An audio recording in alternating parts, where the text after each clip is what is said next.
kemana tujuan kita. Jadi Bapak Saudaraku, ini tidak seberapa manusia pikirkan. Rata-rata berpikir manusia bagaimana dia bisa hidup di dalam tumpangan ini. Padahal Tuhan mengatakan kita hidup ini kita numpang hanya berkemah seperti bunga di pagi hari.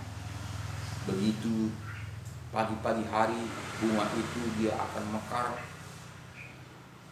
Ketika datang sinar matahari dia akan mulai layu, sehingga dia akan terkulai kuncup kembali, dia akan jatuh busuk. Hanya begitunya katanya Tuhan kita hidup dalam dunia ini. Tapi banyak manusia lupa akan itu, lupa akan kematian. Dia menganggap hidup ini selama-lamanya. Jadi tidak pernah berpikir tentang kemana dia pergi. Sesudah dia meninggalkan dunia ini, kemanakah diri saya ini? Tidak pernah berpikir seperti itu. Jadi Bapak Ibu Saudaraku yang saya kasih, di ayat 11 mengatakan, dan jika roh dia yang telah membangkitkan Yesus dari antara orang mati diam di dalam kamu, maka ia yang telah membangkitkan Kristus Yesus dari antara orang mati akan menghidupkan juga tubuhmu yang panah itu oleh rohnya yang diam di dalam kamu. Jadi Bapak Saudaraku yang saya kasih dalam nama Tuhan Yesus, oleh karena roh Kristuslah kita bisa bangkit lagi. Oleh karena tuntunan Tuhan, oleh karena kita taat kepada firman Tuhan, karena perjuangan kita adalah perjuangan roh, sehingga kita akan dituntun dengan roh, sehingga kita akan dijamin dengan roh, sehingga kita akan mendapatkan hidup yang kekal karena dituntun dengan roh. Bapak Ibu Saudaraku, kita hidup dalam dunia ini tidak bisa dengan pakai akal kita. Kita hidup dengan berjalan dengan Tuhan tidak bisa kita pakai akal kita. Karena tidak mungkin bagi manusia, mungkin bagi Tuhan. Jadi sangatlah beda. Jika kita tidak kembali kepada firman Tuhan, kita tidak tahu bagaimana membedakannya, manakah tuntunan Tuhan, manakah tuntunan dunia. Kita menganggap itu semua sama. Makanya banyak saat ini Bapak Saudaraku disamakan. Akhirnya tadi memuji memuliakan nama Tuhan, lama kelamaan dia akan erosi, membuat aturan-aturan dunia ini. Dia mengatakan aturan bebas, acara bebas. Jadi itu kita melihat akhir-akhir zaman ini. Jadi tidak mau berjuang sampai akhir, tapi mulai rohani, tapi akhirnya duniawi. Jadi rohani dibawa ke duniawi, ditarik ke duniawi, bukan dunia ditarik ke rohani. Seharusnya kita menjadi orang Kristen itu, menjadi pengikut Kristus itu, kita menarik orang-orang duniawi masuk ke dalam rohani, bukan rohani masuk ke dalam duniawi. Ini terbalik Bapak Saudaraku. Karena itulah liciknya penghuni-penghuni dunia ini, supaya kita satu pun tidak binasa, supaya satu pun kita tidak hidupkan kekal, tapi kita itu binasa. Itulah mau penghuni dunia, Saudaraku. Karena setan sudah jatuhkan ke dunia ini untuk menguasai dunia ini. Jadi jika kita tidak bersandar kepada Tuhan Bapak Saudaraku, tentu kita nina bokan. Kita disuruh tidur dengan nyenyak. Nina bobo, bobo sayang, sehingga kita ngorok. Sehingga kita tidak pernah lagi berpikir tentang hal-hal surgawi. Sehingga kita tidak akan berpikir lagi tentang hal-hal rohania. Karena kita sudah nyaman tidur nyenyak, sudah dininabobakan oleh penghuni-penghuni dunia ini. Jadi Bapak Ibu Saudaraku, jika kita sudah bobok, kita tidak tahu apa-apa lagi. Kita akan digiring pelan-pelan, perlahan-lahan untuk menuju sasaran. Jika demikian Bapak Saudaraku, bagaimanalah kita akhirnya nanti? Jika kita hanya mengikuti aturan-aturan dunia. Karena kita tahu seorang pengikut Kristus, orang Kristen, firman Tuhan mengatakan Yohanes 14 ayat 6, akulah jalan. Satu pun tidak sampai kepada Bapa kalau tidak melalui aku. Itu kata Tuhan Yesus. Kenapa Tuhan Yesus mengatakan akulah jalan? Satu pun tidak dapat mendapat kehidupan kekal kalau tidak melalui aku. Jadi kita harus melakukan seturut dengan kehendak Tuhan. Karena dialah jalan. Apa yang diajarkannya kepada kita itu harus kita ikuti, taat dan setia. Jadi tidak bisa kita mengingkari itu, tidak bisa kita terlewati itu, tidak bisa kita hindari itu. Harus kita melakukan seturut dengan kehendak Tuhan, karena dialah jalan satu-satunya. Itulah orang Kristen. Jadi kita banyak saat ini tidak mau mengikuti aturan-aturan Kristus. Jika demikian, apakah Tuhan Yesus itu jalan? Tentu tidak lagi kita buat dia menjadi jalan. Tapi diri kitalah sebagai jalan. Kehendak kitalah sebagai jalan. Pikiran kitalah sebagai jalan. Jadi Bapak Ibu Saudaraku yang saya kasih dalam nama Tuhan Yesus, jelas firman Tuhan tadi ayat 12 mengatakan kepada kita, saudara-saudara, kita adalah orang berhutang tetapi bukan kepada daging, supaya hidup menurut daging. Sebab jika kamu hidup menurut daging, kamu akan mati. Tetapi jika oleh Roh kamu mematikan perbuatan-perbuatan tubuhmu, kamu akan hidup. Jadi jelas Bapak Saudaraku, jika kita tidak mau mematikan kehendak daging kita, kita tidak layak. Itu firman Tuhan mengatakan. Kita harus mematikan kehendak daging kita. Bagaimana kita melihat bagaimana bangsa pilihan yang dipimpin oleh Musa berangkat dari tanah Mesir menuju tanah Kanaan.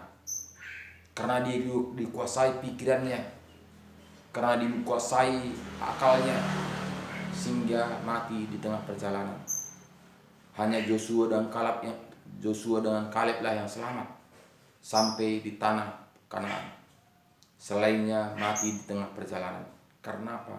Karena dia bersungut-sungut terus. Dia tidak pernah bersyukur. Dia dipindahkan dari perbudakan untuk mendapatkan sasaran tanah Kanaan, tanah yang subur. Tapi dia sungut terus, sehingga matilah di tengah perjalanan. Yang hidup adalah yang lahir di tengah perjalanan, beserta Yosua dan Kaleb.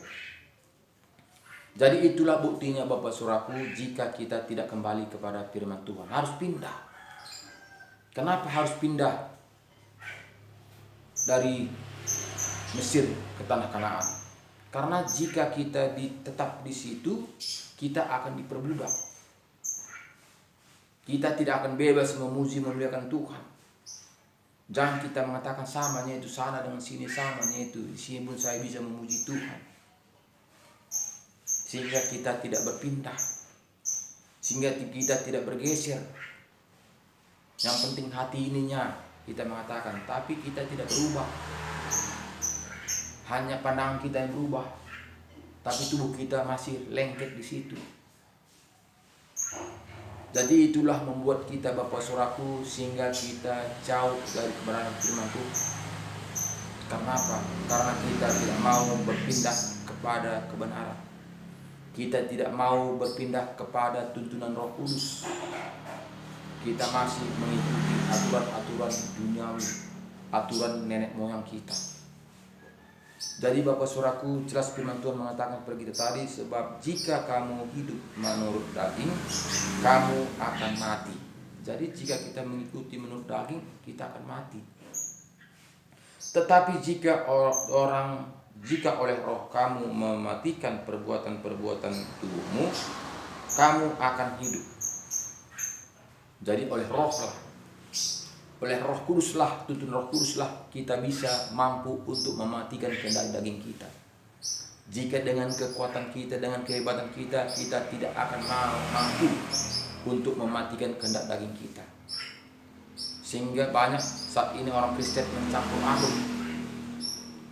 mencampur aduk kehendak Tuhan dengan kehendak dunia. Kenapa? Karena dia tidak mampu untuk melepaskan kedagingannya. Dia menganggap itu sudah bersama-sama Tuhan Yesus. Dia menganggap itu sudah di dalam Tuhan, tapi dicampur aduk. Jadi Bapak Saudaraku, tidaklah segampang itu mendapatkan kehidupan yang kekal itu. Tidak segampang itu. Kita harus kudus. Kuduslah kamu sebab aku kudus, itu kata Tuhan. Jadi ayat 11 mengatakan kepada kita, 14 mengatakan kepada kita, semua orang yang dipimpin roh Allah adalah anak Allah. Sebab kamu tidak menerima roh perbudakan yang membuat kamu menjadi takut lagi, tetapi kamu telah menerima roh yang menjadikan kamu anak Allah. Oleh roh itu kita berseru, ya Aba, ya Bapa. Roh itu bersaksi bersama-sama dengan roh kita bahwa kita adalah anak-anak Allah. Dan jika kita adalah anak, maka kita juga adalah ahli waris. Maksudnya orang-orang yang berhak menerima janji-janji Allah, yang akan menerimanya bersama-sama dengan Kristus, yaitu jika kita menderita bersama-sama dengan Dia, supaya kita juga dipermuliakan bersama-sama dengan Dia. Jadi Bapak Saudaraku yang saya kasih di dalam nama Tuhan Yesus, kita harus menderita secara daging. Jika kita tidak mau menderita seperti Tuhan Yesus, kita tentu masih dipertanyakan. Jangan seperti dunia mengatakan, banyak saat ini dunia mengatakan, jika kamu datang kepada Tuhan, kamu akan bahagia, kamu akan diberkati berlimpah-limpah. Jadi Bapak Saudaraku, jika demikian, pastinya orang Kristen tidak lagi ada orang miskin. Jika demikian, tidak ada lagi orang Kristen melarat.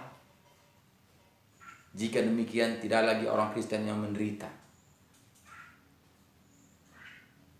Jika demikian Bapak Saudaraku, Lazarus tidaklah menjadi peminta-minta. Kenapa? Karena Lazarus adalah paman Tuhan Yesus. Masa Tuhan Yesus tega-teganya melihat pamannya menjadi pengemis di rumah orang kaya? Tega banget Tuhan Yesus itu. Jika mengikut Yesus itu kita hidup berkelimpahan, kamu akan diberkati berlimpah-limpah. Bapak Ibu Saudaraku yang saya kasih dalam nama Tuhan Yesus, bukan salah kaya, tapi kita kaya di dalam Tuhan. Kaya untuk memberkati, diberkati untuk memberkati. Kenapa? Karena semuanya itu akan kita tinggalkan. Jadi untuk apa kita timbun semuanya itu? Toh kita tinggalkan. Toh kita nanti yang mengantar kita hanya Eltor saja. Walaupun mungkin Mercedes, mungkin motor mewah di rumah, tapi yang membawa kita adalah Eltor saja.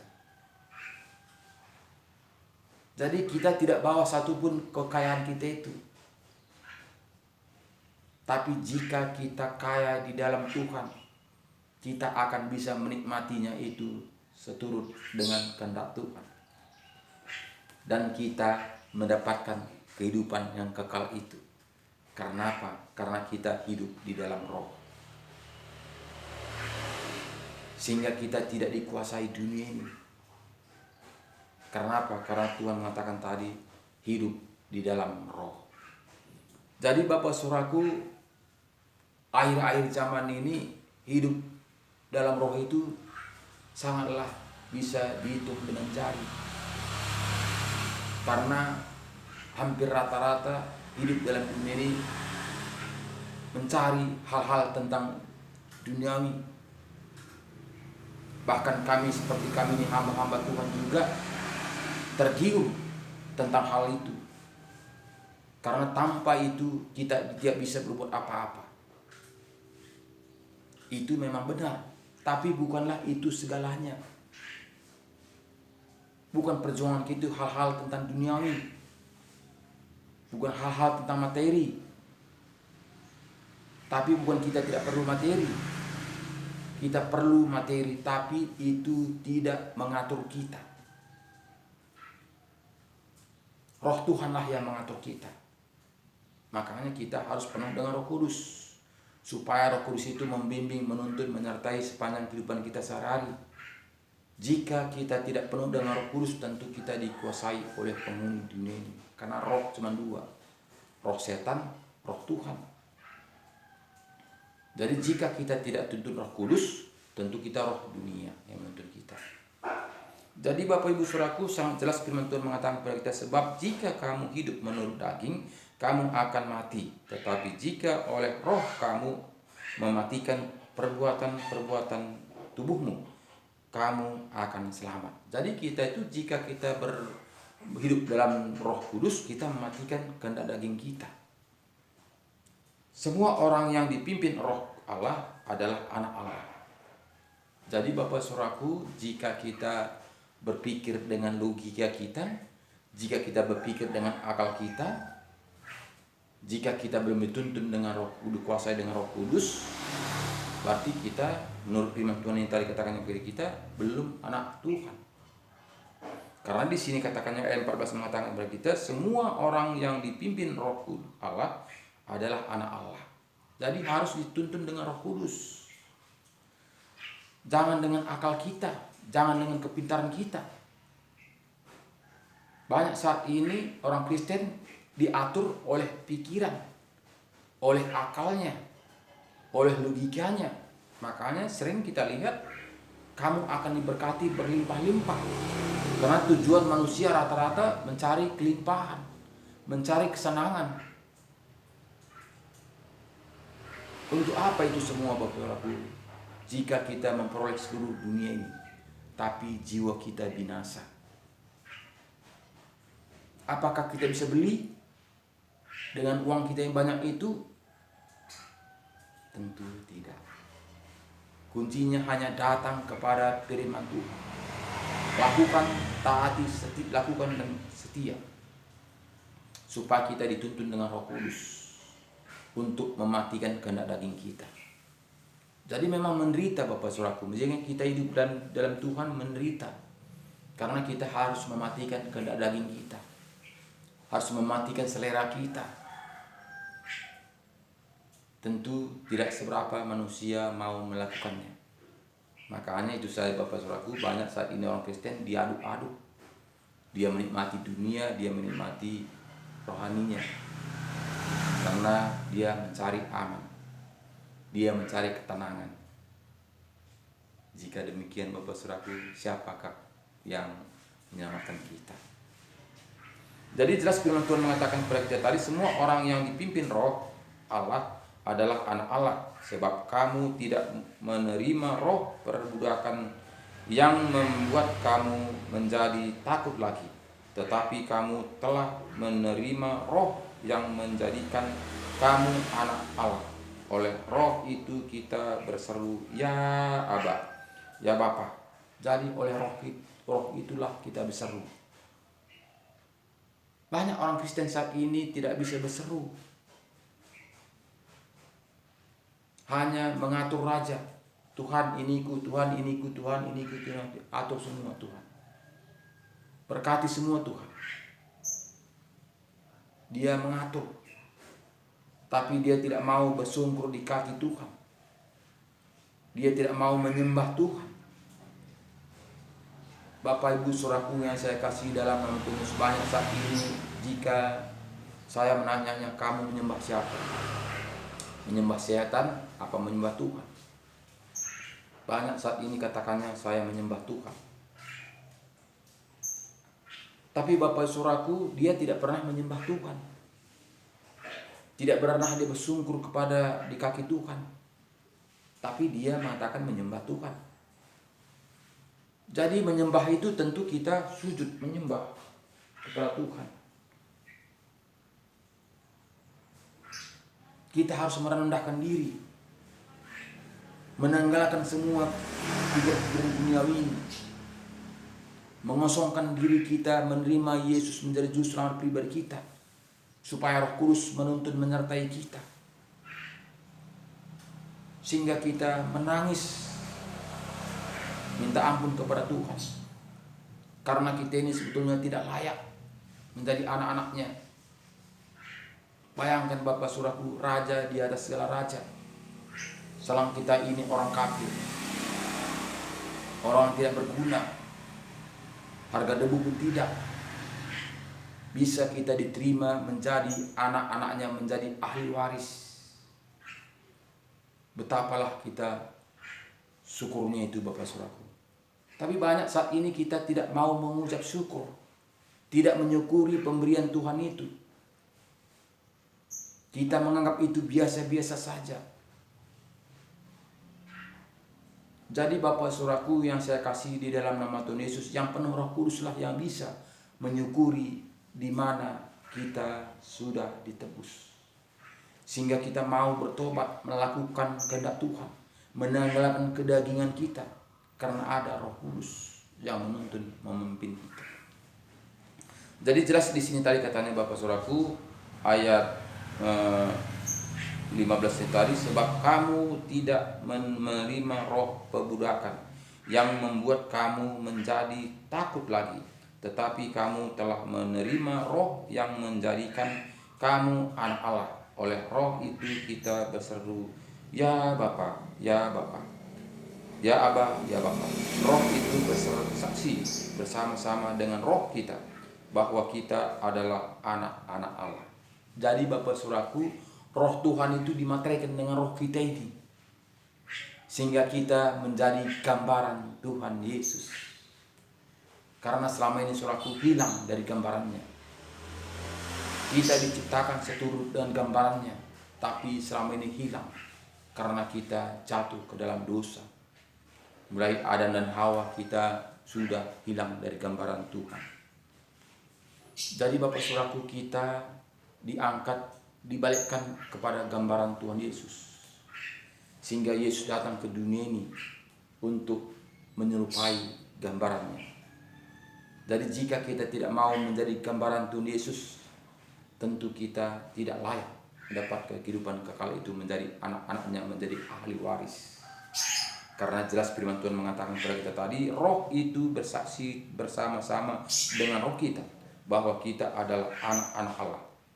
Dan jika kita adalah anak-anak, maka kita juga adalah ahli waris. Maksudnya orang-orang yang berhak menerima janji Allah, yang akan menerimanya bersama-sama dengan Kristus, yaitu jika kita menderita bersama-sama dengan Dia, supaya kita juga dipermuliakan bersama-sama dengan Dia. Jadi Bapak Saudaraku, kita mau menderita. Jadi bukan kita diberkati dengan berlimpah-limpah, dengan bersenang-senang. Itu mah kata manusia. Jika kita kembali kepada firman Tuhan, jelas firman Tuhan mengatakan kepada kita menderita.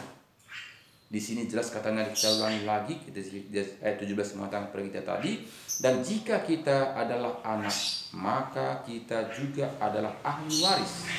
Maksudnya orang-orang yang berhak menerima janji-janji Allah, yang akan menerimanya bersama-sama dengan Kristus, yaitu jika kita menderita bersama-sama dengan Dia, supaya kita juga dipermuliakan bersama-sama dengan Dia. Jadi cukup jelas Bapak Saudaraku, sangat jelas kita harus menderita hidup dalam dunia ini. Bagaimanalah kita menanggalkan kedagingan kita? Tentu kita penuh dengan penderitaan, kita penuh dengan tantangan, kita penuh dengan ujian. Jadi kita harus semangat berlumba-lumba mencari kehidupan yang kekal itu. Jadi kita tidak bisa santai-santai. Kita melihat bagaimana pejuang, pemain bola itu, dia akan berlumba-lumba, dia akan berjuang untuk mendapat juara. Jadi tidak loyo gitu, tidak menunggu gitu saja, tidak. Tapi berjuang dengan gigih supaya menjadi pemenang. Jadi kita hidup dalam dunia ini harus berjuang.